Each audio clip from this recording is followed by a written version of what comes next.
Coming up on the Get Lean, Eat Clean podcast. There's nothing wrong in the structure of a diabetic person inside of the cell. It's the fact that they're oversupplying one type of the macronutrient, because we can only oxidize glucose or fats. Even protein, before it gets oxidized, needs to get converted to glucose. So really the two macronutrients are fatty acids and glucose. So by oversupplying one of the macronutrients, whether through diet, because initially it has to start with that, right? But eventually when you accumulate more fat and then you have higher than level baseline lipolysis, then you're crowding out the glucose from the metabolic machinery and it cannot get metabolized. And that's what presents, because this elevated glucose, since it cannot get metabolized, it results in higher amounts of insulin. And that's type 2 diabetes, basically. You're getting hyperinsulinemia, hyperglycemia, and hyperlipidemia. And these three together, I think, depending on how high your glucose is, can actually officially define type 2 diabetes. Hello, and welcome to the Get Lean, Eat Clean podcast. I'm Brian Grin, and I'm here to give you actionable tips to get your body back to what it once was 5, 10, even 15 years ago. Each week, I'll give you an in-depth interview with a health expert from around the world to cut through the fluff and get you long-term sustainable results. This week, I interviewed independent health researcher Georgi Dinkov. We discussed the bioenergetic viewpoint, along with true causes of insulin resistance, problems with stress and fasting, fat versus glucose oxidation, advantages of taking niacinamide, vitamin E, and aspirin, and certain markers to check for optimal health. Really enjoyed my interview with Georgi. He has a ton of great knowledge, and I know you will enjoy this interview. So thanks so much for listening and enjoy the show. All right, welcome to the Get Lean, Eat Clean podcast. My name is Brian Grin, and I have Georgi Dinkov on the show. Welcome to the show. Thanks for inviting me. Thanks for coming on. I'm a big fan. I've listened to quite a bit of your interviews all over. You've been on a lot of podcasts. I'm assuming you enjoy that. Yeah, I've been, used to be only with the one with Danny Roddy, but over the last year or so, I started getting a lot of other invitations. I enjoy it, but for better or worse, I have a day job, so that the whole thing with the biohacking is actually my hobby, which is probably why I enjoy that more. But my day job in the IT sector demands that I be at the customer side most days of the week. So I'll probably not be able to do as many podcasts as I used to. But that's fine. I put the message out there, and if people want to get in touch with me, they can follow my blog and learn more. Yeah, maybe tell people a little bit about yourself, your background. I know obviously health researcher and your day job's in IT, but what's your true passion and what have you been studying for the last, 10, 20 years now? Yeah, more. I mean, basically, when I came out of college in 2002, it was just right after, actually during the dot-com crash. So my degree was in computer science. That's probably the worst thing you could have graduated with at the time. Nobody wanted to touch people with a proverbial 10-foot pole. Everybody was doing finance, economics, whatnot. So I desperately needed a job because I'm originally from Bulgaria, and after you graduate here, because I came for school, I was on a student visa. If you don't find a job after you graduate, you have to go back. So I just had to find something, and then I found a job as a programmer for a biomedical outfit called the National Biomedical Research Foundation, which is based out of Georgetown University, right on the campus. That's my alma mater too. So it was perfect, right out of college, could stay on campus, keep working. But the problem is it was just me and one or two other people that were doing IT. The rest were biochemists, doctors, neurologists, geneticists, etc. So I felt kind of out of place. And the other two IT guys, they didn't want to have anything to do with the people they were serving, they were programming for. They just did their job and left. But I wanted to learn more.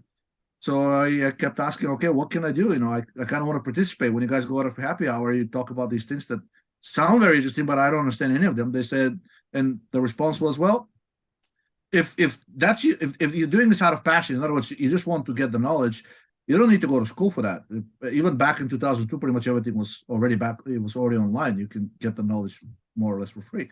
Right. So just, they gave me a intro book on biochemistry, intro book on physiology, and intro book on endocrinology. Said, read these three, and then we can talk. So I read those three and then started going to the lectures and presentations and whatnot. And after about 3 years, so I worked for that outfit between 2000 and 2005. But after about 3 years, it kind of clicked. So basically I was able to at least understand what they're talking about. And I had no idea what to do with this knowledge at the time. It was just interesting. Well, I can explain it. just like Steve Jobs used to say, like you have to, life can only be understood backwards. Unfortunately, it has to be lived forwards. So you just have to trust at the time that whatever you're doing, it may have some purpose later on in life. That's turned out to do has such a purpose for me. And then I kept studying and learning and reading PubMed, because the people that I was working with, they said, look, after you acquire the basic knowledge, after that, it's all self-education.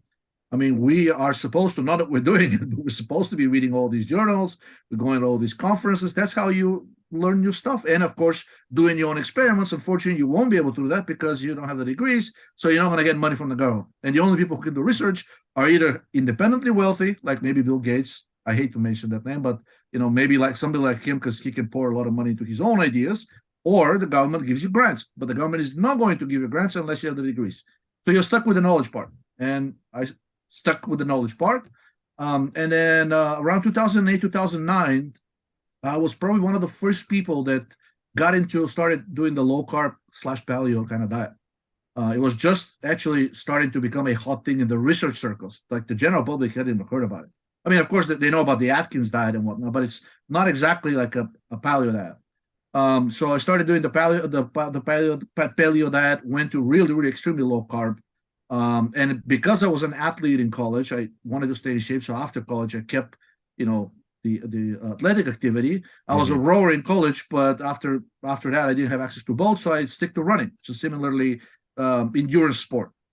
That was like middle of 2008. By the end of 2008, beginning of 2009, I was in trouble. Basically, I couldn't sleep. I had headaches. I had these weird neurological symptoms. I went to the doctor. He said, "Sounds like MS to me. So we're gonna multiple sclerosis. Let's send you for some MRIs." And then the MRIs came back clean, and the doctor said, "I don't know what to tell you." Just kept like shrugging his shoulder, like. It sounds like MS, but apparently it's not, because I don't know of a case where a person with MS doesn't have lesions in their spine or brain. So you were I'm sorry to interrupt you, but you were doing low carb for a couple years by then? About 2 years, and also exhaustive exercise combined. Yeah. Okay. And then basically things kept deteriorating until about the end of 2009. And one night I just woke up in the middle of the night, like in complete terror, and it took me about 5 minutes to realize where I was. So it was completely out of it. So I said, that's definitely not a good idea. So I went back to the doctor. He said, "I don't know what to tell you. It sounds like it's something neurological. You can have like a chronic reactivation of a viral infection, maybe herpes or something. But there's nothing I can do at this point except monitor you as you continue deteriorating, and eventually you're going to end up in the hospital. And the people in the ER are usually really good at diagnosing you, so they're going to find out what it is. But for now, I cannot tell you to go to the ER because you don't seem critical." So I was one day, and about a week later, I don't know why I was searching for it, but back in Bulgaria, aspirin is a big thing. It's like everybody's taking aspirin for anything you can imagine. So I was looking for, Googling for aspirin and something about brain symptoms. And then boom, Ray Peat's article pops up. He has an article called Aspirin, Brain and Cancer. So I read that article, and just from the first paragraph, something clicked. I thought, like, damn, this guy speaks my language. It just makes perfect sense. And then we immediately went to the fridge. Luckily, I had like an old, like a half pint of orange juice there, and just chugged it. And within like 5 minutes, felt normal. I wouldn't say I was okay. I mean, it looks back to previous, but I felt normal. And after that, basically, I decided that the combination of low carbing with exhaustive exercise, it's not a good idea, at least for me. Right. Subsequently found studies that show that if you really do that for a prolonged period of time, you're going to upregulate the enzymes that produce cortisol to such a point that if you stop doing these things, your cortisol will not go back to baseline. And we know that elevated cortisol, it can wreak absolute havoc on the body. I had all the symptoms of hypercortisolemia, puffy face, large, basically thin extremities, central obesity, confirmed on blood tests. And on some blood tests, my blood cortisol was 2 times higher than the upper limit. The doctor was like, probably chronic stress. I'm like, well, what about Cushing syndrome? No. It has to be higher than that for Cushing syndrome. So it's really basically, it shows you 2 things. Number one, you can be in a really bad endocrinological state, and unless it meets the definition of a pathology, the doctor is going to ignore you, despite the fact that it's known that even mild elevations of cortisol can, cause mental health disease. Like people with depression, for example, have elevated cortisol, which is also non-suppressible when they're given the so-called dexamethasone suppression test. But my doctor didn't say anything about this. I don't think I was depressed at the time. Was more of an anxiety situation, but cortisol can cause that too. Long story short, as I kind of stopped doing the exhaustive exercise and rebalanced my diet, cortisol came back in range, and over time the symptoms subsided. Am I back 100% to what I used to be before?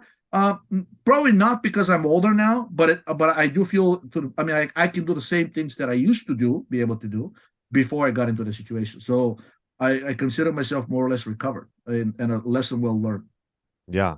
And perhaps for the audience, maybe just give a brief synopsis of, the bioenergetic viewpoint. I know I've had Danny Roddy on and Jay, and so they've heard it a little bit, but just a brief synopsis of what that is. And I know that's might be a mouthful, but is as succinct as you can.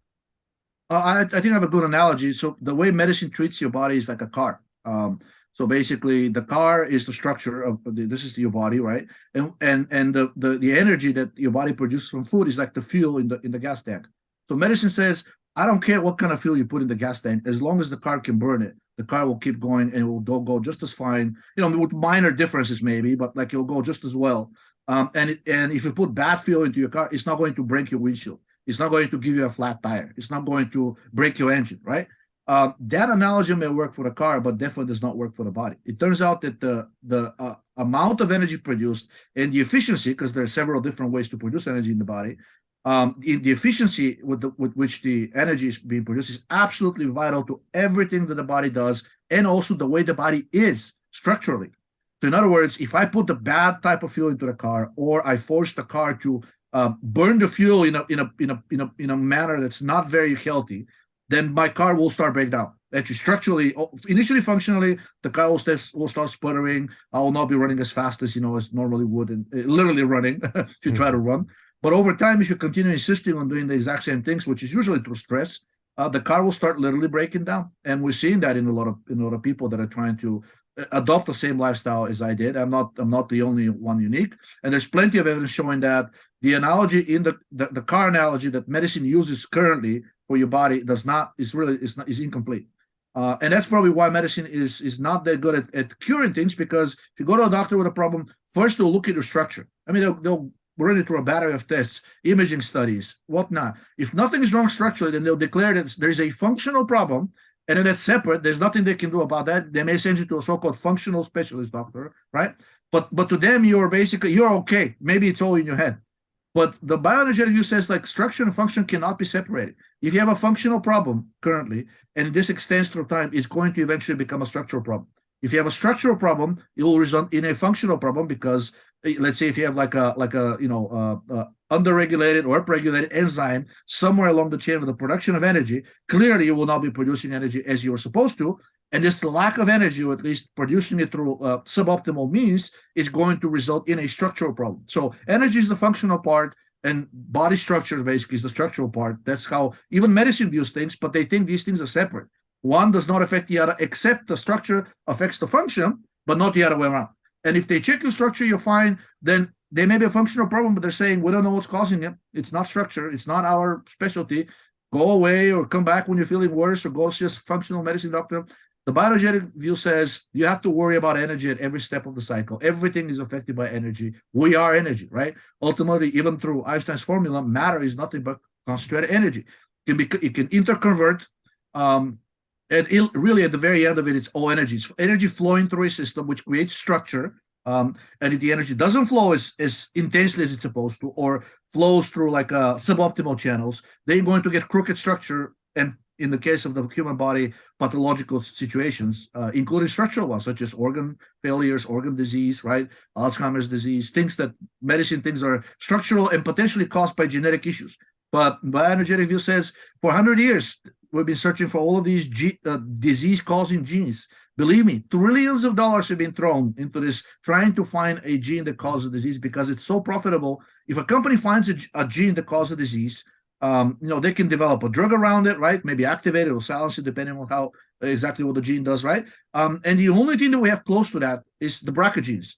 But the BRCA genes, despite the fact that medicine tells you they'll almost guarantee that a woman will get breast cancer if she expresses those BRCA genes, it turns out that even that claim is not true. Now there have been studies on multiple women who had the BRCA genes, did not get the breast cut off, right? Because that's usually the treatment. If you have the BRCA gene, they'll say you will get breast cancer at some point in your lifetime. You have to cut off the breast now to prevent this from happening. Turns out, double whammy. Not only that cutting the breast off does not prevent you from getting cancer, it can develop even without the presence of the mammary gland, but also just having that BRCA gene does not guarantee that you're going to get the cancer later on. So it turns out that a genetic idea, which is really the structural idea causing the functional problems always 100% of the time, is not true. And the bioenergetic view says it probably all starts with a functional problem, which is fairly benign initially, by saying like you're stressed. Whenever you're stressed, this extensive apparatus that converts energy to food to energy gets sort of like a stick in the wheel. It starts to work less efficiently, and you'll still produce the energy, but through other means that are not as beneficial for you. And if this extends throughout time, you essentially, the body adapts, and you send a signal to the body that something's off, and the body will say, well, if that's the only way I can produce energy, I'm going to stick with it, right? Until something in the environment shows me that we're back to the optimal situation and I can go back to producing the energy the way I want to. And the bioenergetic view says every disease that we know of, whether it's acute or chronic, ultimately stems from this, initially benign, interference with the so-called process of oxidative phosphorylation, which is fully oxidizing primarily glucose to carbon dioxide and water, and ATP. If you interfere with that process in any of the steps, and if you do this for long enough, you're eventually going to get a problem. Several Nobel laureates actually stated this openly in regards to cancer. Otto Warburg, a Nobel Prize winner, he gave his name to the infamous so-called Warburg effect. He was of the opinion that cancer is a metabolic disease. A metabolic disease is just another name for a functional disease. In other words, for a bioenergetic disease. Cancer develops when something in the body interferes with the production of energy, and cancer is like a desperate attempt to correct that. But because the energy that's being produced in the body is not produced in the proper manner, cancer cannot differentiate back into normal tissue. So cancer is not an attempt to kill you. Cancer is an attempt to repair a problem under very suboptimal circumstances. And Otto Warburg was, up until he died, was of the opinion that if you can remove this oxidative phosphorylation defect, as he called it, then you should be able to cure cancer. He thought that there's something in the cell that goes wrong that basically causes this metabolic deficiency to occur. Modern medicine took this and said, oh, of course there is. It's genetic mutations. As we're aging, as we're living longer, there's a higher chance of a cancerous mutations happening somewhere. And once the mutation develops, there's no correcting it. It's irreversible. You just have to kill the cancer cell. Otto Warburg never bought into that. He always thought that it will be possible, it should be possible for cancer cells to revert back to normal. And to his credit, there are published cases many times of so-called spontaneous regression of cancer. Nobody knows how it happens and why it happens, but it is known, proven, that cancer cells can go back to normal. How and why, medicine doesn't like to speak about. Now, Georgie, I got to interrupt you here. I've listened to you a lot of podcasts. You have a ton of information. You talk really fast. So I'm going to if I try to slow you down. Oh, sure. Okay. No problem. I apologize. Not everyone can retain like you can retain. I don't know how you do it, but either way. Okay. So let's touch a little bit on like insulin resistance. Okay. I mean, I've had, Dr. Ben Beekman on, I've had, Jason Fung. And a lot of times insulin is sort of demonized. High chronic insulin is sort of the scapegoat in all of this. What would you say the true cause of insulin resistance is? Oh, I would say accumulation of fat and then higher than baseline lipolysis. So, but both need to be present at the same time. I think there's I'm blanking on there's like a special tribe in the Caribbean. Actually, there's a subgroup of people living in the Caribbean islands. They're extremely obese, but they never developed diabetes and cardiovascular disease. And for a long time, the thought was that, of course, the magical gene is there. They're somehow protected by nature. They have this gene that's protected because these people should have type 2 diabetes. They're all obese to the level where this should be causing insulin resistance and worse, yet they don't. And when they finally did some measurements, they've been doing measurements for a long time, but because they were looking for genes, they didn't pay attention to the real simple stuff, which usually turns out to be correct. They noticed that they have a much lower level of so-called free fatty acids in the blood. And it's the free fatty acids in the blood that actually compete with glucose for oxidation through the so-called Rendo cycle. And whenever you have a relative overabundance of fatty acids versus the glucose, then the body will oxidize the fatty acids except other than the glucose. And this glucose basically starts to accumulate, and there are only a couple of things that can happen with it. One, because blood glucose levels are elevated, insulin rises because insulin says, oh my God, high blood glucose, I need to lower it. So insulin rises, right? But because the glucose cannot be metabolized, then basically the other two things that can happen is it gets wasted into lactic acid because the so-called path of glucose oxidation is blocked or at least inhibited by the high oxidation of fats, number one. Number two, it can get converted to fats through the process of fatty acid synthase, which insulin activates. So really, that's what happens. When you have an overabundance of fat in your tissues and also in your bloodstream critically, because it needs to be distributed in order to affect the entire body, then whatever glucose you consume, it's not going to get properly metabolized. So it'll get converted instead into lactic acid and fat. And this is actually a very common thing among people with type 2 diabetes. If you take a blood sample, you'll see that they have higher than normal levels of lactic acid. They have higher levels of triglycerides, which is what happens when you overconsume sugar that cannot be metabolized properly, right? And they also have higher levels of free fatty acids in the blood. There's a drug which is a derivative of vitamin B3. It's called Acipimox, ACIPIMOX. And basically, it works just the same way as vitamin B3. And what this drug does is lowers excessive lipolysis in the body. What lipolysis? Shredding of the fatty tissue to supply fatty acids to all the peripheral organs to metabolize for energy, right? So this means that if you lower lipolysis, the levels of free fatty acids in the blood will decline.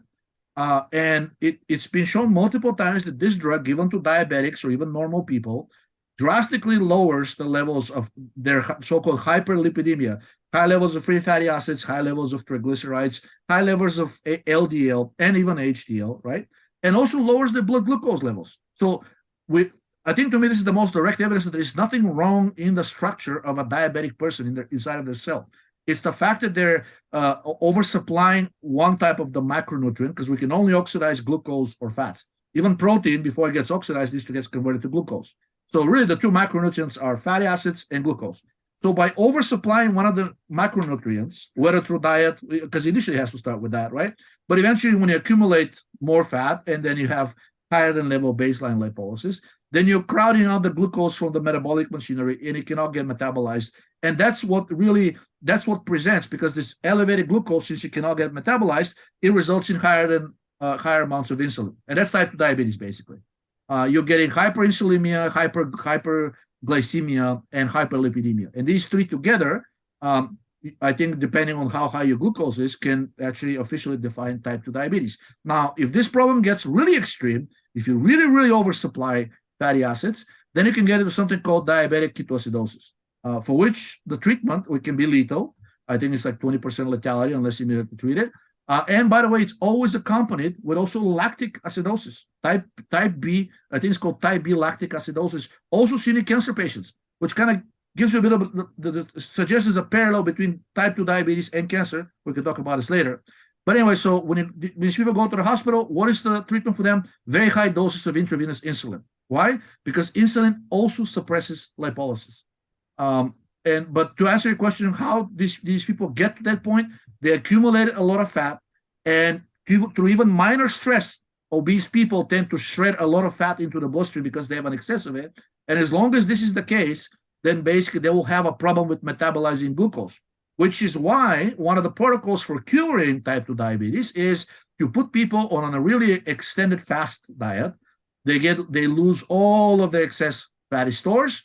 And basically after that, these people are cured. Unfortunately, when you put people through extremely grueling fast, it also tends to lower their baseline metabolic rate. So once they stop the fast, even though they're cured of the type 2 diabetes, then basically if they go back to their normal diet of what they used to eat before, even less, let's say half than that, they will pack up the pounds again because now their metabolic rate is lower. So the key is, can we do something to lose the excess fat without lowering the metabolic rate? And the answer is yes. In fact, elite athletes almost never fast. They use drugs such as dinitrophenol, A drug that dramatically raises the metabolic rate, unfortunately, can kill you if you're not careful because it can cause overheating and kill the brain through that. Or steroids, also known as anabolic androgenic steroids, but at their core, if you look at what these steroids do, they're basically lowering lipolysis, blocking the effects of excessive cortisol and estrogen. And through that, over time, they allow you basically to, and they also raise your metabolic rate. They increase the conversion of the thyroid prohormone T4 into T3. So they're kind of raising your metabolic rate without you having to do the exercise, which is really what exercise does. You're doing exercise to temporarily raise the metabolic rate and burn more calories than you would. Unfortunately, when it's done through stress, especially if it's combined with fasting, as I found out myself, you get into a situation where the metabolic rate drastically declines. And when you stop this, what you're doing, even if you lost all of the excess weight, then you have to stay at a very, very much lower baseline level of calories. Otherwise, you're going to pack the pounds up on again, and it may actually be a worse situation than before. Great example is the show Biggest Loser. These people that basically went on their weight, really ridiculous amount, 300, 400 pounds, they got put through this grueling diet and exercise. Many of them lost their weight. They felt great. But as soon as they quit the show, went back to their normal lifestyle, a lot of them actually went on so-called healthy diets, but they were eating more calories than the metabolic rate was actually accommodating at the time. And guess what? Within 6 months, they were right back to where 6 to 12 months. Not only that, they started overshooting their weight because now even at the lower amount of calories they're eating, with their lower metabolic rate, they actually could not burn even those fewer calories that they're now eating. All right. So the key is, so your main thought around cause of insulin resistance, chronic stress, and high fat, high PUFA. Exactly. Yeah, because the high fat is when you get it into your tissues. If it stays in your tissues, it's kind of okay, right? If it's PUFA, it's a problem. It's a problem because even in your fatty tissues, it can get under attack by the so-called reactive oxygen species that are always present because of metabolism. And by the way, PUFA itself, when it gets metabolized, can actually block the metabolic pathways and cause a lot of these. So it's a self-feeding cycle of creating reactive oxygen species. Unfortunately, these reactive oxygen species can actually attack the PUFA molecule and peroxidize it and create a number of toxic aldehydes, many of which are directly carcinogenic. So if you're going to be, so usually we get, and by the way, a lot of them are now directly implicated in diabetes and insulin resistance and cancer and whatnot. So again, eating suboptimal diet, which means high in PUFA, and also, let's say if you're eating high fat diet but not in PUFA, if this fat stays in your fatty tissues, you're okay. But even a minor stress raises your cortisol and adrenaline and makes this fat get into the bloodstream. And as long as fat outcompetes the glucose as the metabolic fuel, then you will not be able to metabolize the glucose. You will be insulin resistant. Okay. I can give a great example. Hibernating bears.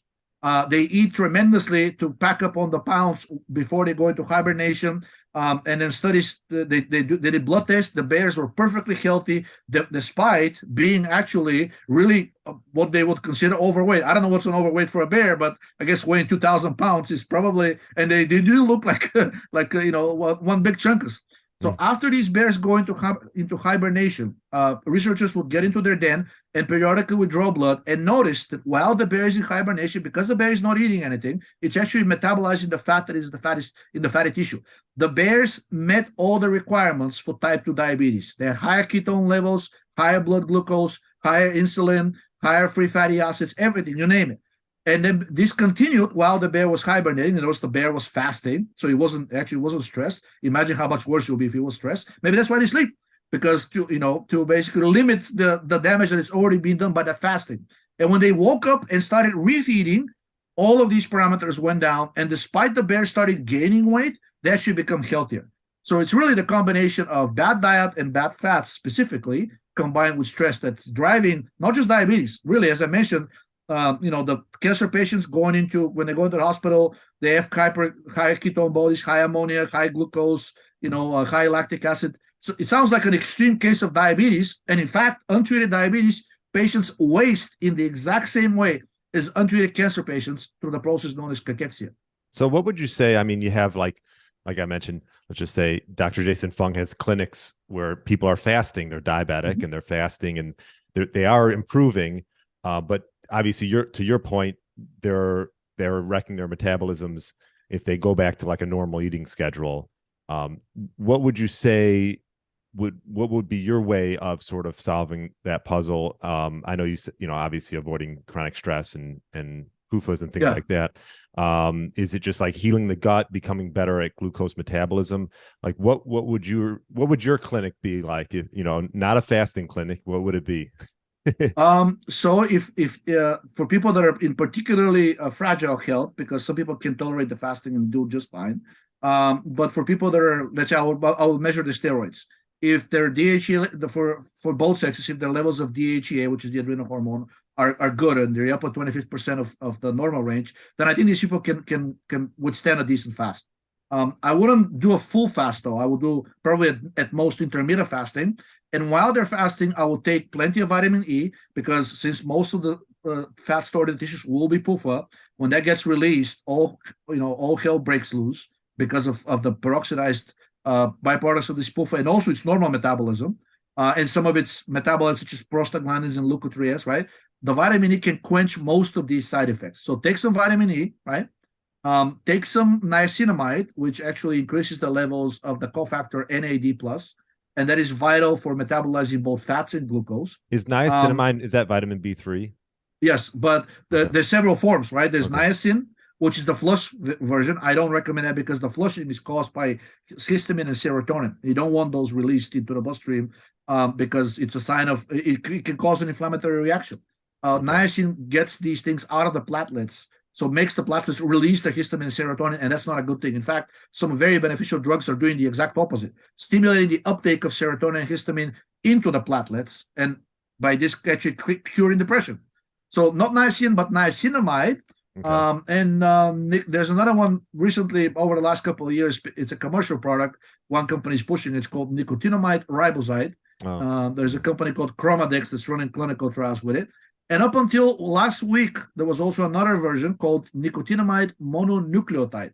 However, a company just like Chromadex petitioned the FDA to ban nicotinamide mononucleotide because they claim it's a new investigational drug, and FDA concurred. And as of yesterday, Amazon has basically yanked all nicotinamide mononucleotide products from its website, and I think the FDA started to send letters to people saying you can't sell this anymore over the counter. I know it's a vitamin, but we think it's a drug, so we're stuck now with niacinamide or nicotinamide riboside.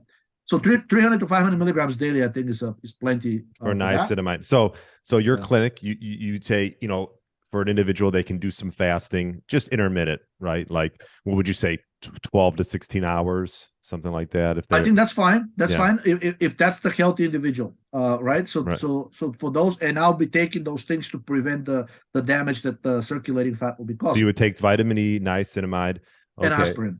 And aspirin. Okay. Yeah.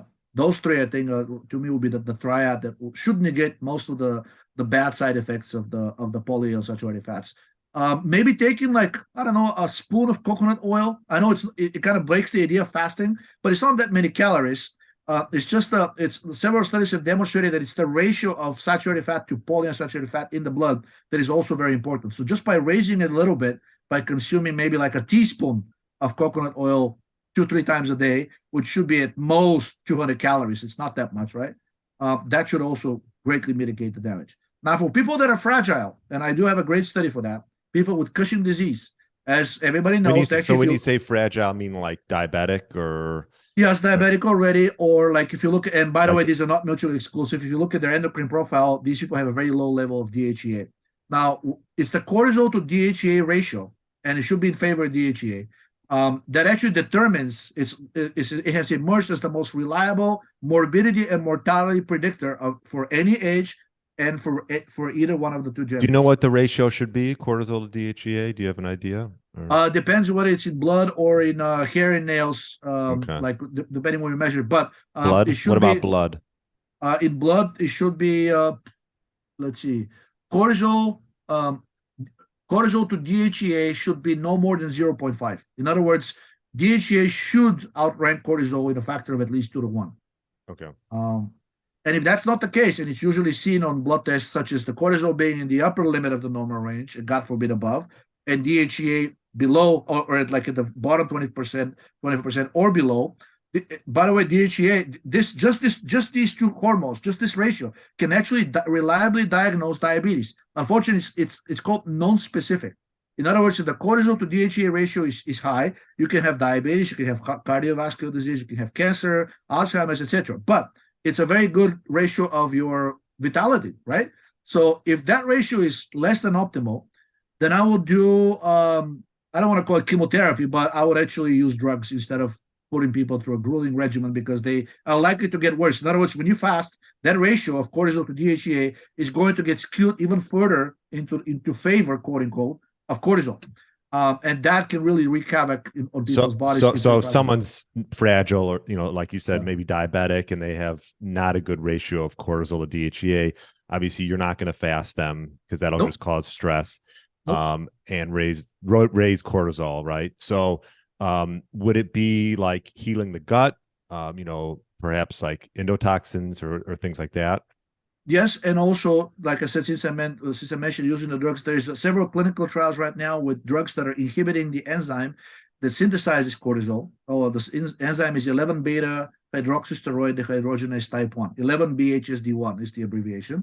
Look it up, 11-beta HSD1, and then on Google, and then space, and then type diabetes or type obesity or type metabolic syndrome, whatever you can come up with in terms of like having deranged metabolism or weight.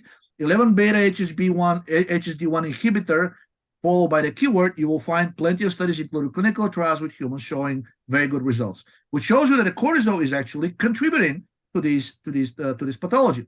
Another study with people that had Cushing disease who have the exact same profile as type 2 diabetics, because cortisol results in basically higher lipolysis, higher storage of fat, also blocks the metabolism of glucose, blocks the synthesis of DHEA. In other words, these people, when you look at them phenotypically, they're indistinguishable from a type 2 diabetic. Central obesity, low muscle mass, very, very lean extremities, right? And then this study found, and in people like that, because they're, this is my example of fragile people, they don't tell them to fast. You don't tell a person with Cushing disease to fast because cortisol will go to even more to the roof, right?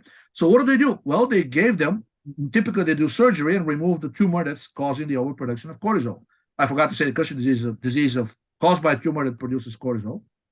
So for people that don't want the surgery or are not a good candidate for whatever reason, maybe it's too risky, maybe the tumor is too large and whatnot, the only other option really is to give them a drug that blocks cortisol at the receptor level, and that drug is known as RU486. Now, it's in the popular culture, it's known as the abortion pill, but actually it was designed, because it can do that, but it was designed as a cortisol blocker. The French company Sanofi developed it in the 80s as basically as a cortisol blocker to treat Cushing disease. But at the time, because Cushing disease is rare, it's like, I think it's like 1 in 100,000 cases, the marketing department went to the drug developers and said, why did you develop this? What are you going to do with this? Okay, we're going to sell 10 pills a year. That's nothing. What else can it do? Well, it can also block the progesterone receptor. Perfect. You block the progesterone receptor, you terminate pregnancy. So then they started marketing it as the abortion pill, and it became known as the abortion pill, but it was designed and still primarily functions as a cortisol blocker. And that study with women with Cushing disease, actually really morbidly obese, the administration of RU486 led to complete resolution of all of the obesity and all of the blood deranged biomarkers that these women had, including the cortisol. And over time, even the tumor shrank, and in some women even disappeared. But tumor aside, it basically cured their type 2 diabetes, and it led to sustained weight loss, which is really the key here, because you can probably lose weight if you put yourself on a grueling diet. It's not a secret. The secret is keeping it off without actually having to maintain a grueling lifestyle. And it turns out that these women were able to lose all of their excess weight without changing anything in their lifestyle, which shows you that cortisol is at the core of creating these metabolic pathologies. So yes, for the fragile people, RU486, an 11-beta HSD1 inhibitor, and if their doctor agrees, usually for males, testosterone replacement therapy, which has also been shown, and in fact, it used to be used back in the 50s and 60s as treatment for male obesity. Central obesity in males is one of the first reliable signs of impending hypogonadism. And it's known that men become hypogonadal with age, but to this day, medicine refuses to acknowledge this results, because in males, the cortisol to DHEA ratio is important, but also the cortisol to testosterone ratio is much more important.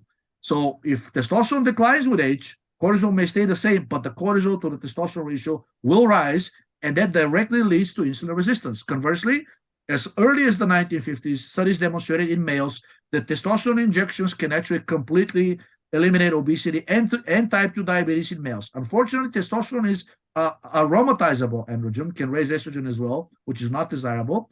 So there are other androgens out there, other anabolic quote unquote steroids that can achieve the same. And if your doctor is willing to do it, dinitrophenol is probably the most direct option. It drastically increases your metabolic rate and also heat production, and you're going to be burning off these calories without making any extra effort. Unfortunately, the so-called therapeutic index, the therapeutic profile is narrow. Means the effective dosage and the toxic dosage are very close to each other.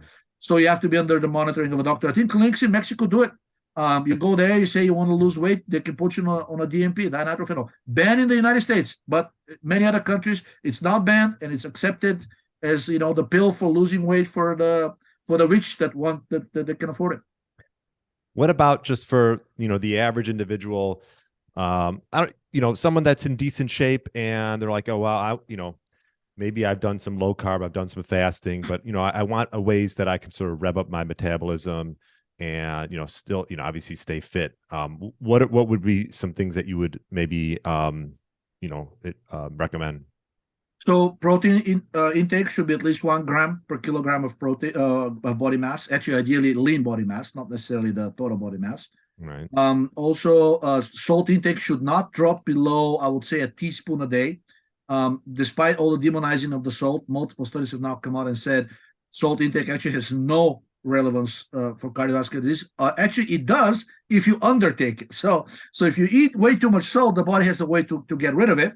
But if you're eating too little, that can actually cause serious problems through raising of something called aldosterone, which is a hormone, which is a salt-retaining hormone. So when you don't eat enough salt, the body says, oh, I need more. So even if you eat a little, I'm going to retain all of it. And the way it does this is through this hormone aldosterone, which is known to cause heart disease when it's elevated in the long run. So eating salt. Okay, go ahead. Yeah. I was just going to say, you said 1 teaspoon of salt. That no seems less like, than, no I less was going to say that teaspoon. seems like a little bit. I thought you would actually say more. Well, that's on top of what's already in the food. I'm saying right. So Right. make sure eat it to taste. But if it feels bland, if the food feels bland and there's not enough salt in it, don't be afraid to put a little, okay? Put a little extra to taste. I'm not saying you should be gulping. If you look at some of the historical intakes, basically the intake of salt before the Second World War in the United States was actually 2 tablespoons daily. Tablespoons, not teaspoons. Mm-hmm. So that's 25 to 30 grams of salt daily. And if 40% of that is sodium, you can imagine how much sodium you're being can. In fact, some of the rationing for the soldiers going to the front lines was, I think it was lard and salt and cigarettes. So salt is thermogenic. That's probably why I'm, probably the reason I'm mentioning it. So if protein is also thermogenic, so all of these things have the effect of raising the metabolic rate. In other words, trying to get you to burn calories without doing this through stress, which is what the exercise will do. Also, concentric exercise. Lifting weights is mostly concentric, but also has a strong eccentric portion as well. And I've heard you mention this before, and it's interesting because I'm in this space, and you hear a lot about how eccentric is actually can be beneficial to help build muscle for hypertrophy, yes, but not for mitochondrial biogenesis. Okay. So that is correct. Right. But I think it's people simply, both versions are correct, but because one side does not explain that, okay, you want to get big muscles, that's fine, and eccentric is the way to go. But if you want to burn more calories, is basically you want more mitochondria per cell. And the thing that creates more mitochondria per cell is basically by doing the concentric exercise, which is contracting the muscle with a load and then relaxing it without a load. So what does this mean? Okay, when you're doing the biceps curls, I'm not recommending it, but just an example, then you drop the weight on the ground, right? And then you pick it up. You'll be kicked out of the gym real quick. What about the deadlift? Don't they do that often? They actually lift it up and then they drop it. Yes. Okay. Yes. So you can do that, okay? And so you don't like the eccentric per se. Because, I would keep it at a ratio of at least 3 to 1 in favor of the concentric. I know it cannot be completely eliminated when you're doing weight, so you shouldn't become orthorexic in regards to your gym habits. You should just be mindful of what you're doing. But you can do some things that are mostly concentric to compensate. Let's say you're doing a regular gym, right? I think most people climb some stairs. Most people enjoy doing concentric more. The eccentric, I personally think is the most difficult. Because controlling it slow on the way down is not so easy. So people don't really like to do that anyways. So I think that one builds core strength. It's the control of the weight coming down, and a lot of people need that core strength, and it's fine. It's just not necessarily good for the muscles that are doing that at the time. But if you want to do your normal weight routine, that's not a problem. I'm not saying it's a bad thing. I'm saying that you can add some more mostly concentric to compensate, such as climbing stairs, pushing something heavy like those heavy tires that the football players push, right? Biking is concentric if you don't overdo it to the point where you actually start to burn fat, because also swimming is mostly concentric. Things like that, basically so when you do climbing the stairs, you climb the stairs, but then people are like, well, what about coming down the stairs? That is eccentric. So what I do personally, I go to the metro in DC. I know what you do. The elevator. I heard you say that. I know. So you take the stairs those and would be things. Take the elevator. It's like when I just went. I was in Israel. I climbed Masada. My wife and I we went all the way up, and then we took the trolley back down. So yep. Okay, so we got plenty of things. Okay, protein, sugar. I'm sorry, protein, sodium, salt, right? Yeah, sodium. Sugar in a ratio of to protein of at least 2 to 1. Probably not more initially if you're trying to lose weight. So when you say sugar, best forms through like fruit or like ideally fruit and honey. Multiple studies have shown that if you consume honey, it does not result in hyperglycemia even in insulin resistant people. I don't know what it does and how it does it. It's got to be something in the honey that's there. My guess is the polycosinols, and there's probably some steroids in the honey that we don't yet know about. But honey seems to be perfectly fine for even for diabetic people. Fruit is great. And if you have to eat starches, just make sure that they're well cooked starches. And let's say potatoes, at least something that I would go for, because they also contain keto acids, which not only have a muscle building effect because they combine with ammonia in the body to form amino acids de novo, but also have like an insulin sparing effect as well. So when you're consuming potatoes, even though they're pure starch, and you should be raising your blood glucose levels as much as, say, the same amount of white rice, multiple studies have shown that potatoes that don't actually do that. And there's some guesses. Potatoes are high in potassium. About 80% of the insulin of the glucose disposal apparently is due to potassium, not to insulin. It's been known since the 60s. When you cook the starches, are you cooking them in saturated fat? Yes. Is that butter is great? Like coconut oil is great. Beef tallow is great. And if you want more, I've read they've been experimenting with an oil called Moringa oil. Which, even though it's a seed oil, actually has almost 0% polyunsaturated fats. Remarkable oil, Moringa oil. Look it up. Okay. And it's you can get it refined, so it doesn't, because it, like all seed oils, if you get it unrefined, it's got this very strong nutty taste. So depends whether you like it or not. Do you recommend, that, let's just say that pretty healthy individual, like the things we're talking about, to eat every? Do you recommend, if they want to do a little bit of fasting, that's fine, or should they be, eating every 4 hours, or what are your thoughts on that? Depends on their fragility. I would really have to do I would recommend doing the hormonal profile. If your hormones are okay, you can handle 1 meal a day and then skip 2. I don't think that would be that much of a problem. But if you're at the point where you're basically watching your meals and you're still gaining weight and you're doing all these things that the doctor is saying, and you exercise but you keep expanding, especially if you're retaining water, that's already a sign that cortisol and estrogen are probably much higher than optimal. And then stressing yourself further is not going to improve things, in my opinion. Right. So the fat, just as we mentioned initially, try to avoid polyunsaturated fats as much as possible. Those are the seed oils, with the notable exception of Moringa oil. And then olive oil is good. I just wouldn't overconsume it because it's about 10 to 12% polyunsaturated fat. But having a tablespoon, 3 times a day with the salad is fine. I don't think it's a problem. And then butter, beef tallow, sheep fat if you can get it. Do you eat like a carrot a day? I eat the carrot salad. Yeah, shredded carrot a day is great. What about just eating a carrot normal? Would that be beneficial for the gut? Okay. Yes, it's still beneficial. The shredding increases its basically its surface area, so it acts like charcoal. You know, the reason charcoal is so good at absorbing things is because it's got the really tiny particles, and if you add up their surface area, it's basically apparently like the equivalent of a football field in a single capsule. So the more you shred the carrot, the more you increase its surface rate, and then when you chew it up, you usually make it into this mush, and it doesn't have as much of a surface area as the shredded one.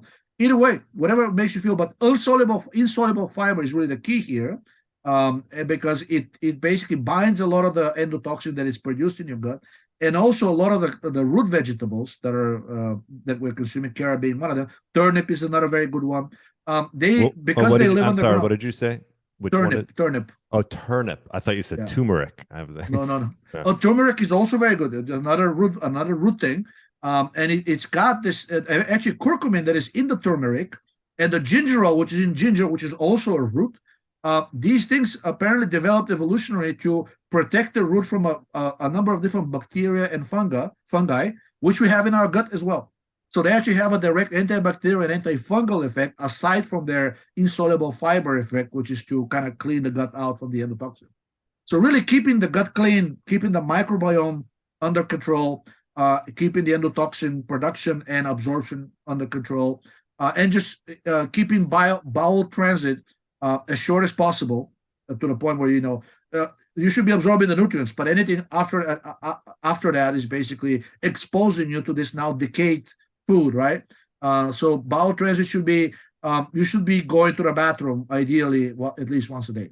Yeah. There's some variations on that. With aging, that frequency declines, and there's some studies suggesting that increasing that frequency through laxatives actually has very good effects on insulin resistance, on brain health, on reproductive system. Some studies suggest good effect even for Alzheimer's disease, which shows you that whatever's happening in your gut outside of digestion is probably not good for your health. So after you absorb the foods and you process them and get whatever you need to get out of them, they should be going out of you as soon as possible. Now, I've heard you talk about this with a few interviews regarding muscle meats, and you want to sort of balance that out with collagen, sort of a 1-to-1 ratio, because maybe perhaps because the 3 amino acids that you want to sort of keep an eye on. That's what, tryptophan, cysteine, methionine, and tryptophan. Tryptophan is the only one that is directly carcinogenic. And probably one of the reasons why, if you look at tryptophan contents of various foods, that's the rarest amino acid in nature. Not many organisms tolerate it, and that's probably why. Methionine is a metal donor and also directly suppressive to the thyroid. A study with humans demonstrated if you drop methionine intake to 2 milligrams per kilogram daily, which means for a 200-pound person, just to make it easy, that's 200 milligrams total of methionine daily. So normally we consume several grams. So this means drastically lowering methionine intake reversed obesity and diabetes. It was a human study. So plenty of methionine in the muscle meats, and also unfortunately plenty of methionine in many of the grains. Another reason not to overdo on the grains. Grains.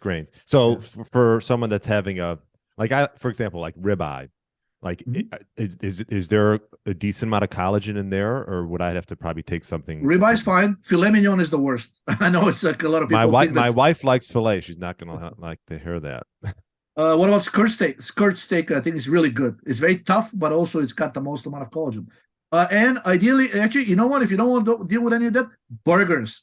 Because all of the burger producers, they try to keep the amount, ironically, of the amount of meat inside a burger to as low as possible. They're throwing all kinds of other stuff in there. Some of it doesn't sound very appetizing, but a lot of it's collagen, right? Well, I think ground meat's a great option. First of all, it's less expensive, and we get ground meat all the time from Force of Nature, which is a really they put organ meats, and that was my other thing is organ meats are testicles, heart, liver, kidneys, very good.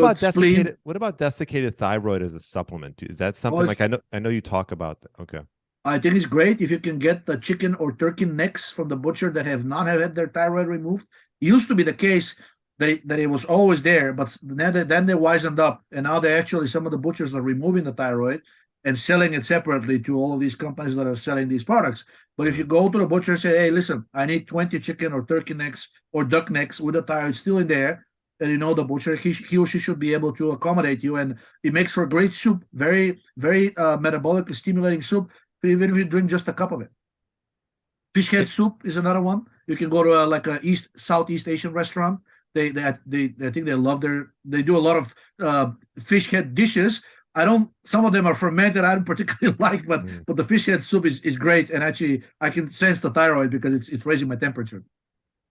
Do you measure your temp and pulse? And yeah, not every day because I kind of like, I mean, I've gotten to a point where I can feel when something is off, right, and I need to do something about it. So if I feel fine in the morning, I don't feel the need to do it.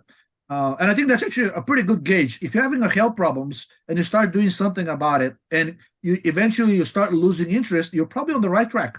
Because if you're not, the problem is going to keep persisting. You will keep it into your mind.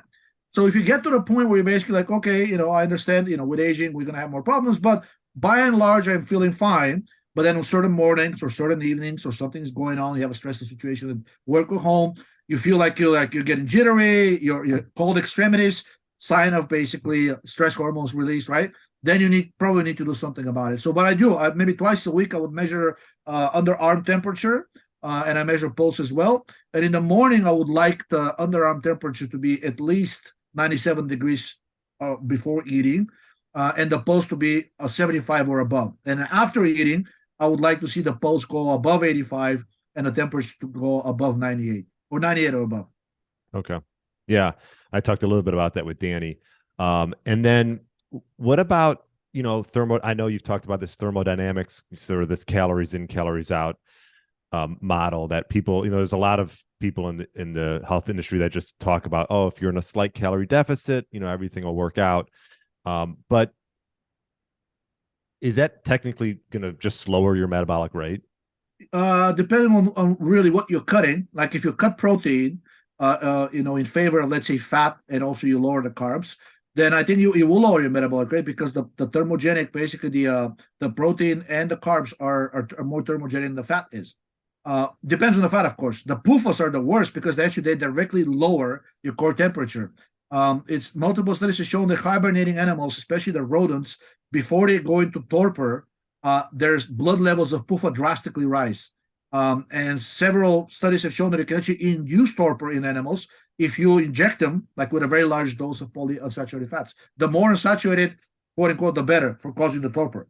And it's not a good. Causing what? Causing what? I'm sorry. Torpor. What's that? Like, what's torpor? It's basically like slumber, like what the bears go into hibernation. Sleep. Yeah, exactly. Okay. But not a good sleep, not like the restorative sleep. It's more like coma, semi-comatose. Okay. So calories in, calories out. Like, obviously, you want to prioritize protein, high thermic effect, and carbs, and keep an eye on fats. And if you're going to have fats, prioritize saturated fats, obviously. Yep. Okay. And here's the thing: the calories in versus calories out. If you're like, let's say you're overdoing the carbohydrates, several studies already came out showing in animals and now in humans that if you keep the fat intake at less than 20%, which unfortunately not many people do, then you can overindulge on carbs as much as you want, and you're probably not going to be able to put more extra weight. Really, the de novo synthesis of fats from carbs only kicks in after you consume about a pound of extra carbs on top of what you're already eating, right? But the fats is not like that. So the fats, the more fats you consume, the easier you will get fat if you over consume what you're basically capable of currently metabolizing. They directly contribute to your fat storage. Now, if you're initially on a very high PUFA diet and you accumulate a tremendous amount of PUFA, is there some benefit to eating a ton of saturated fat, even though you may get slightly fatter, simply because you're going to rebalance tissues a little bit? Probably. But I think in this situation, the situation is sort of screwed up that the least of your worries that you'll be getting slightly a little bit heavier. The much bigger issue is that all this PUFA that's in your bodies is causing you to really go rancid directly, as it sits there in your tissues. What's the best way to get the PUFA out? I would say, because there's always some level of baseline lipolysis by taking, even if you're taking niacinamide, vitamin E, aspirin, all of them have anti-lipolysis effects. They're actually only blocking the excessive lipolysis, the one that's stimulated by stress. At rest, because the muscles prefer to burn fat, So another reason to do the concentric exercise to build muscle mass, right, and the mitochondria. There's always some baseline lipolysis going on. That one is okay, and over time, basically, whatever so build muscle mass in order to be able to oxidize the circulating fats.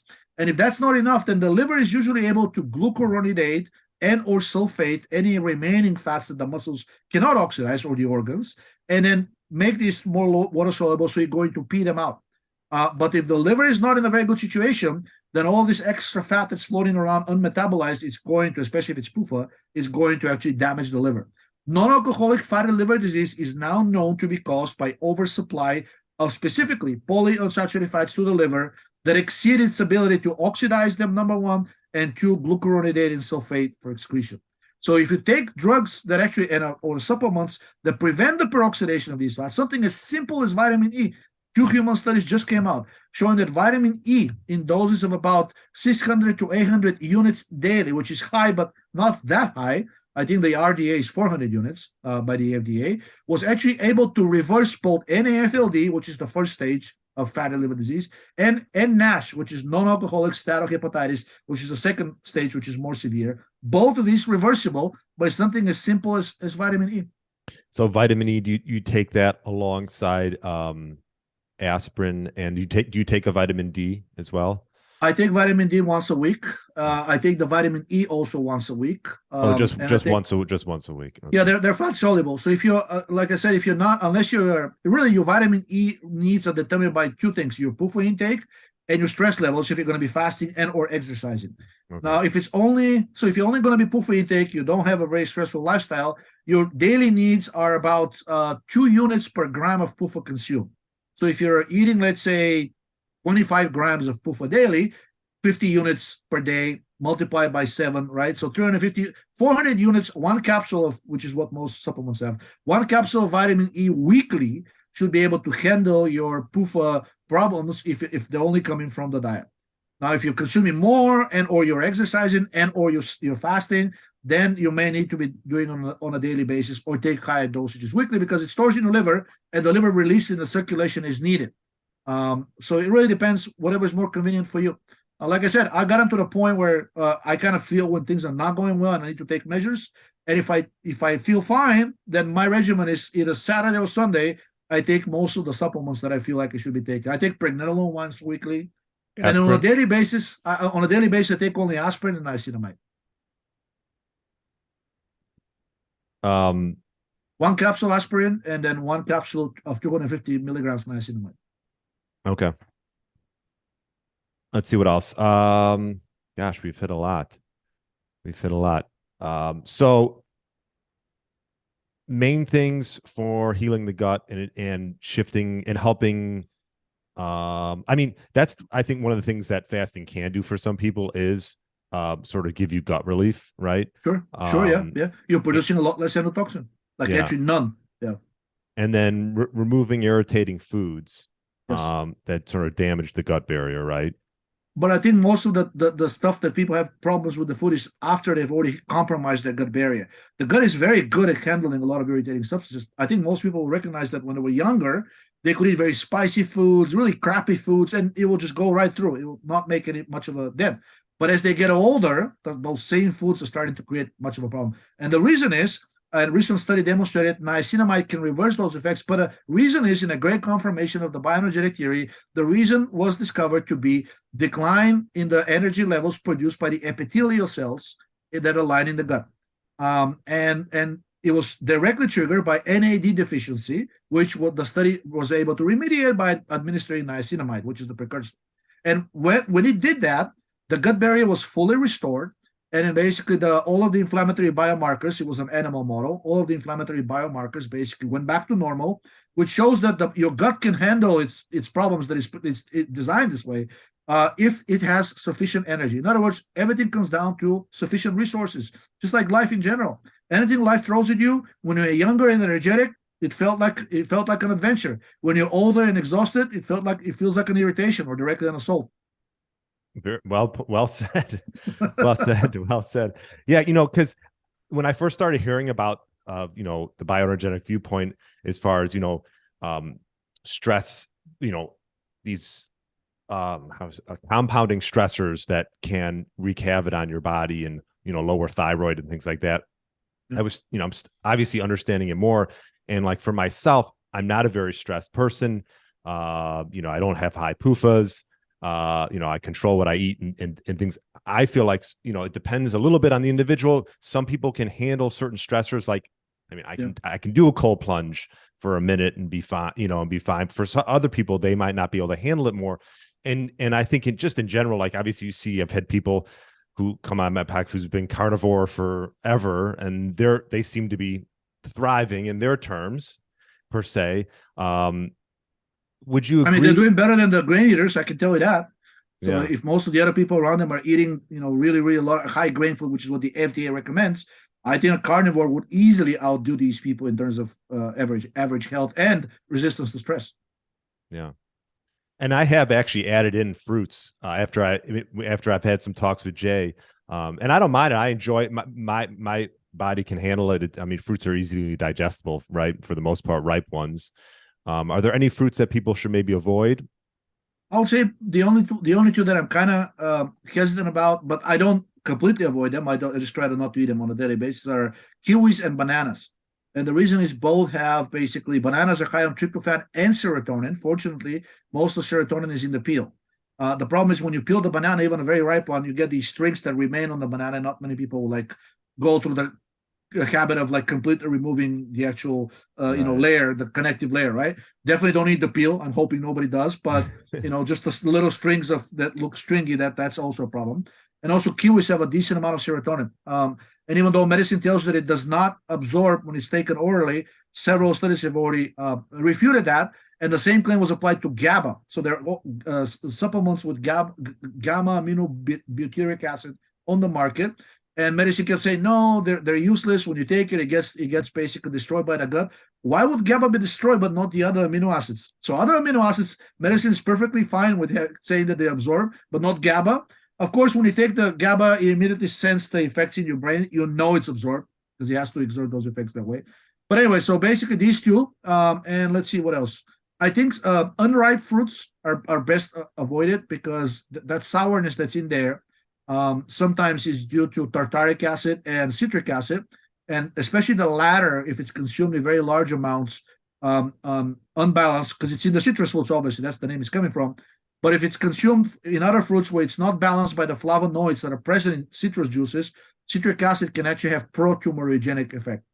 So I would try to avoid it if possible. But look, don't be orthorexic. If a semi-ripe fruit and a decent steak is the only thing available, I would gorge up on it and not feel too guilty. Excellent. And we'll just finish up. And I know sugar's to blame for a lot of things. Like I've had Dr. Robert Lustig on. Obviously, the bioenergetic viewpoint is sugar's not to blame. Multiple. I can quote human studies from here to the moon. Two very good ones. One of them is older, from the 1960s, showed that the addition of 1 pound of pure sugar daily to the diet of diabetics, of type 1 diabetics, drastically decreased their insulin requirements. So sugar did something that not only didn't kill these people, but somehow regenerated partially their pancreas, which is completely shot. And second study with infertile couples, where the reason was male infertility was diagnosed. A lot of these people overweight, they had type 2 diabetes, generally in poor health. That's infertility is one of the first signs of poor health. So they were given an extra pound of candy a day. And guess what? After 3 months, 42% pregnancies. So it's hard to argue with these facts. And really, I think the issue is that we need to change our definition of health. So far, the definition has always been you have to be lean. But multiple studies have demonstrated there's a difference between people who have always been lean and people who are only remaining lean due to chronic stress, which they exert on themselves through dieting and exercise. The latter is not healthy. In fact, there's this thing called the obesity paradox, which I'm sure you may have seen. There's a special Wikipedia page about it, showing that in a number of people, and I'm sure it's those that are actually normally not naturally lean, it's better for these people to actually be overweight and even obese because they fare better even in acute diseases such as COVID-19 or cancer, chronic disease like cancer or diabetes or surgery, anything that threatens the life of these people. if they're in their natural state, when they have more energetic resources, even though they're in the form of fat, these people seem to be doing better. No arguing that the naturally lean person is probably the healthiest, because if you're naturally lean, chances are you have very good metabolic rate, without counting calories, of course. I'm not saying it's just naturally lean. People like you were when you were a child. You didn't think exactly what you would eat. You're going to count your calories, right? You were just naturally lean. If that's the case and this transfers to your adulthood, more power to you. But if you gain weight and if you have to go through these grueling exercises to actually stay in the lean side, the science shows that you will not be healthier than when you were actually overweight. Yeah, I see it. And you know what? I think that our society with Instagram and everyone's got to have this perfect body. I think health is definitely more than just how you look, right? Like I talked to Danny about that, how you feel, like you mentioned, like let's just finish the podcast with what markers should individuals. I know you mentioned cortisol to DHEA, you mentioned testosterone to DHEA, cortisol to testosterone in males, to testosterone. Any other markers that you think individuals right off the bat should just get measured? Progesterone to estradiol for females. That's a very good one. In blood, that ratio should be at least 200 to 1 in favor of the progesterone. And unfortunately, most of the women that have sent me results that invariably the reason they email me because they have health problems, their ratio is not only less than 200 to 1, sometimes it is even in favor of estrogen. And that's terrible. Basically, these people are in a state of estrogen dominance, and estrogen it was admitted by the NIH, was officially put into the Hall of Fame, quote unquote, as a known human carcinogen. It really gets me every single time I see a doctor on TV says, "Oh, a woman in menopause should be using estrogen." How, when you're now officially saying it's not probable, known human carcinogen? What else? I think cholesterol is actually a very good gauge of your overall metabolic health. Cholesterol levels rise with age, and the reason is your metabolic rate declines. So the conversion of cholesterol into downstream hormones drastically declines. So cholesterol should be below, I think the 200 limit is not bad, but just because you lowered your cholesterol with statins does not mean you got healthier. Right. Now, if you didn't take statins but you changed your diet and cholesterol declined, then chances are you're more on the right track. Vitamin D, very good predictor of overall health as well. There seems to be an optimal range between 30 and 50. Anything above 50 seems to increase the overall mortality rate, non-specific, and anything below 30, just across the board, basically both mortality and morbidity. In fact, I think there was a study that showed that no type 2 diabetic person was ever found that they had optimal vitamin D levels. They were either in the deficiency or insufficiency range. So between 30 and 50 for vitamin D. So we got cholesterol, vitamin D, progesterone to estrogen ratio for women, cortisol to DHA, cortisol to testosterone. Carbon dioxide in blood is also a good measure because it's an inversely correlated to lactic acid. So usually they measure bicarbonate, but it's a good surrogate. I think the range goes from something like 22 to 32. Bicarbonate, it's called on most blood tests. Yeah. Or CO2. I mean, I've seen it labeled differently, but it measures the same thing. So basically, you would want that to be over 25. That means conversely that your lactic acid is in the lower range of the normal. You can do a direct test for lactic acid. In fact, if you do a test for pyruvate and lactate, the pyruvate to lactate ratio is a very good biomarker of your overall oxidative state. And it's very low in diabetics because they overproduce lactate. They under-metabolize the pyruvate, which is coming from glucose. And it's also, this ratio is a very good determinant for pretty much any kind of chronic disease. Cancer patients, heavily in favor of lactic acid. Alzheimer's patients, Parkinson's disease patients. In general, people in frailty, like whether acute or chronic disease, critically ill people, burn victims, pyruvate to lactate, very good predictor of where you stand right now. And then if your doctor is willing to do some more, cortisol to cortisone as another one, which is a steroid test, but it still represents the same thing because you can think of pyruvate as the oxidized version of lactate, which it is. So pyruvate to lactate gives you the ratio of oxidation towards reduction. And cortisol to cortisone, so cortisone is the alcohol, cortisone is the ketone. Again, another way to measure it, but these two ratios will probably be, if you measure them at the same time, they'll probably show the exact same value, even though they're completely different biomarkers. So you want things to be in favor of the oxidation. In other words, more towards cortisone more towards pyruvate, right? Things like that. And then you can also measure the glutathione, also very, very famous test recently, but they only measure the reduced version of it, which is GSH. You need to measure the oxidized version of it, known as GSSG, and the ratio of the oxidized to the reduced will be a similar measure as to the pyruvate to lactate. I think pyruvate to lactate is the easiest test. Almost every lab has it. You can ask for it. The doctor probably not going to mind. They're not going to think you're crazy, and they may even agree with what the result says. Lots of good stuff, Georgi. Thank you for coming on. Thank you. Your supplement company, which I've checked out a few of your products. What's the link for that? I'll put that in the show notes. So the company's called Idea Labs. Yeah, that's right. As in labs for ideas, right? So yeah. Idea Labs, and because we're in DC, the website is idealabsdc, one word, .com.